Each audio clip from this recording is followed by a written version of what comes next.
Ang tanong, ano ang subject sa palagay nyo na mababa ang IQ pagdating sa pag-ibig? Ako, alam ko yan. Linda. Ma'am, mga taga-math po.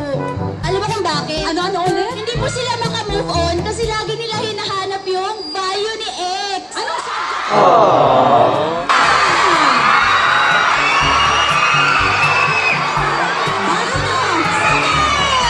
Bakit naman ba? Ma'am, ang tagal-tagal na hindi pa rin nila mahanap ang value ni X. Hindi makamove on! Ma'am, hindi totoo yan. Hindi totoo yan. Kasi favorite ko yung math eh. Okay, defend yourself. Ang totoo, mababa ang IQ sa pag-ibig. AP. AP? Bakit? Bakit? Kasi pilit nilang binabalikan ng nakaraan kaya madalas silang nasasaktan.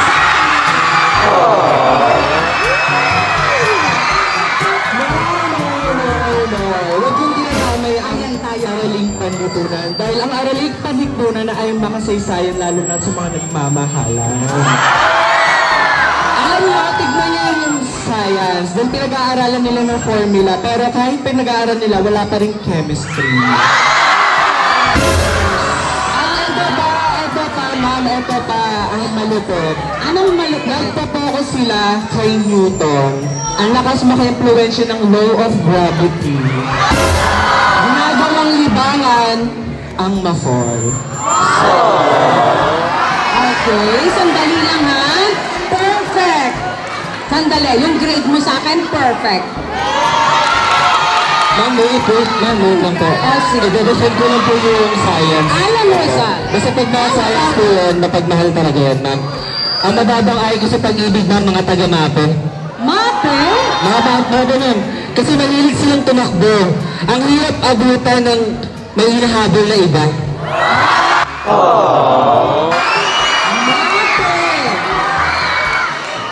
Mape! Tapos po, ma'am. Madalas silang magsabi ng stay safe. Ingat ka. Pero nung safe sila sa atin, nag-stay ba sila?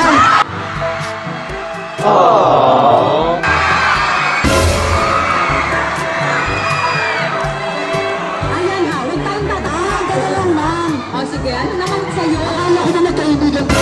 Yan. Diba sila yung grupong mga tech sa school sa classroom? Diba tayo? Pero hindi, ma'am. Sige, ano? Siyempre pagtatanggol ko favorite subject ko yun eh. Tsaka ma'am, siyempre pag mape, 4 na subject yun. Diba ma'am? Music, arts, PE at tsaka health. Hindi ko naniniwala ko na. Mas naniniwala ako ang mababang IQ pag sa pag-ibig, yung PLE. Ano naman ito lang nga? Ito lang nga, kasi siguro dyan ma'am, ito lang nga, diba? Hindi, sa PLE kasi ma'am, alam niyo yung sinasabi natin, ano ma'am, punit na. Punit, as in punit na, o punit, pilit pa rin tinatahi. Pilit pa rin pinagtatagpi-tagpi, pero ma'am, ang ending, basura.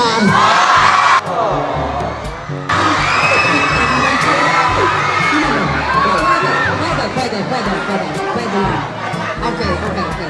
Pwede. Ay, wait lang po naman. FYI po, ginawa na po namin lahat, pero iniwan pa rin kami. Pinagluto na namin.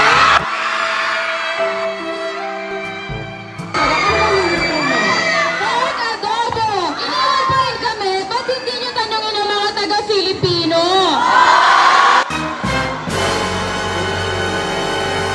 Magaling na, hindi pa rin maintindihan. Hindi ba? Mahirap pa intindihin ang wala namang pagmamahal? Hindi ka mamahal? Grabe talaga ang Filipino. Sila po ang may mahinang IQ pagdating sa love. Filipino? Ayoko rin yun eh. Ayoko na subject yun. Ayoko yun. Ma'am, binigyan niyo po ako ng award ng Best Filipino last year. Ay, ikaw pala yun. Bakit po na ngayon, ma'am? Sige, ano masasabi mo, Spileta? PLE, bakit Kasi naman kung ganun? hindi mo gagandahan, papatawag kong magulang mo.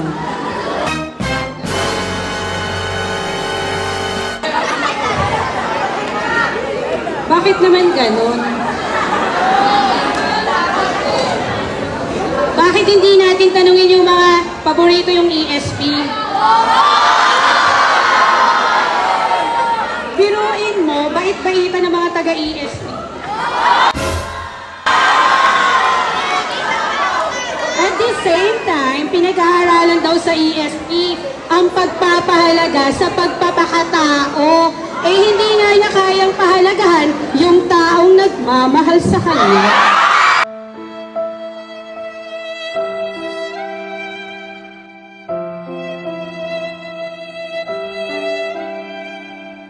ESP talaga yun. ESP.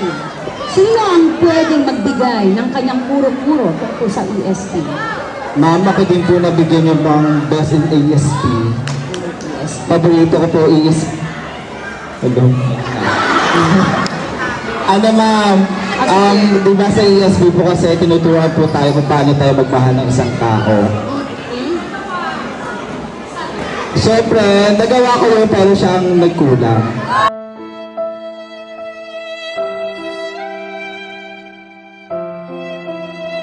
Ano naman kasi mas mababang IQ ma'am yung English.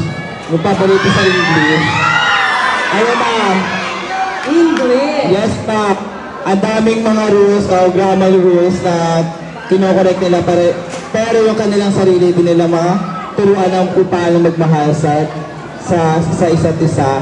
Tapos, ang daming linya ng mga kay Ramo Intuit na ginagawa nila o sinasabi nila pero sa sarili nila hindi nila na-focus sa kanilang sarili. Kaya na yun, hanggang sa dulo, sila ay nasasaktan at nagdudurog ang kanilang mga puso. Sige. May point ka din naman. Wait lang naman. Alam ko naman natin yung broken ka. Meron ka din? Broken po kami lahat. Ang dami mo kasing tanong. Stand up. Ikaw po ka, ma'am. Ikaw po. Sige po. Ano po kayang subject ang may mababang IQ? Mababang IQ. Siguro, saan naman yan eh? Kasi ganito yun. Walang subject na mababa ang IQ. Okay, when it comes to love. Parang computer yan. Okay, computer. Yan. Shut down your ex. Format your past. Program your heart. And restart your life. Ayan. So, may natutunan po ba kayo ngayong araw na po? Ayan. So, you're going to have your recess. Alam ko, paborito nyo rin yan. Kaya, class dismissed.